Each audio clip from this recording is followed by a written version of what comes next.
Hi കൂട്ടുകാരെ, എല്ലാവർക്കും ജാനീസ് കിച്ചണിലേക്ക് സ്വാഗതം. ഇന്ന് നമുക്ക് വളരെ രുചികരവും ഹെൽത്തിയുമായിട്ടുള്ള മുരിങ്ങയില മുട്ടത്തോരൻ എങ്ങനെയാണ് തയ്യാറാക്കിയെടുക്കുന്നതെന്ന് നോക്കാം. തോരൻ ഉണ്ടാക്കാൻ വേണ്ടിയിട്ട് മുരിങ്ങയില കഴുകി ക്ലീൻ ചെയ്ത് എടുത്ത് വെച്ചിട്ടുണ്ട്. ഇനി സ്റ്റൗവിൽ ഒരു ചട്ടി വെച്ചിട്ട് ചൂടാക്കി വെളിച്ചെണ്ണ ഒഴിച്ചു കൊടുക്കാം. വെളിച്ചെണ്ണ ചൂടായിട്ട് വരുമ്പോൾ കടുക് ചേർക്കാം.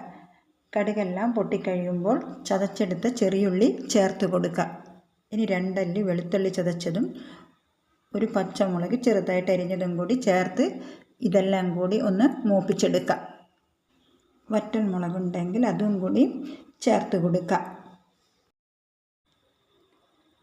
ഇതെല്ലാം മൂത്ത് വരുമ്പോൾ 1/4 ടീസ്പൂൺ അളവിൽ മഞ്ഞൾപ്പൊടിയും 1 ടീസ്പൂൺ വറ്റൽ മുളക് ചതച്ചതും കൂടി ചേർത്ത് കൊടുത്തിട്ട് ഇത് നന്നായിട്ട് 1 മിനിറ്റ് ഒന്ന് ഇളക്കി കൊടുക്കാം.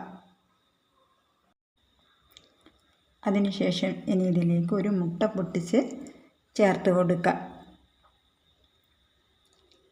ഇനി ആവശ്യത്തിനുള്ള ഉപ്പ് കൂടി ചേർത്തിട്ട് ഇതെല്ലാം കൂടി നല്ലതുപോലെ ഒന്ന് ഇളക്കി കൊടുക്കാം. പിന്നെ നിങ്ങൾക്ക് ഈ വീഡിയോ ഇഷ്ടപ്പെടുകയാണെങ്കിൽ മറക്കാതെ ലൈക്ക് ഷെയറൊക്കെ ചെയ്യുക. പിന്നെ നമ്മുടെ ചാനൽ ഒന്ന് സബ്സ്ക്രൈബ് ചെയ്ത് സപ്പോർട്ട് ചെയ്യാനും മറക്കരുത്. ഇപ്പോൾ ഇതായിട്ടുണ്ട്. ഇനി ഇതിലേക്ക് ഒരു പിടി തേങ്ങ ചിരവിയത് ചേർത്ത് കൊടുക്കുക. കൂടെ തന്നെ മുരിങ്ങയിലയും കൂടി ചേർത്ത് കൊടുക്കുക. എന്നിട്ട് ഇതെല്ലാം കൂടി നല്ലതുപോലെ ഒന്ന് മിക്സ് ചെയ്തെടുക്കാം. മുരിങ്ങയിലായത് കൊണ്ട് തന്നെ നമുക്കിത് പെട്ടെന്ന് വെന്ത് കിട്ടും. നന്നായിട്ട് ഇളക്കിയെടുത്തതിന് ശേഷം നമുക്ക് അടച്ച് വെച്ച് ചെറിയ തീയിൽ വേവിച്ചെടുക്കാം.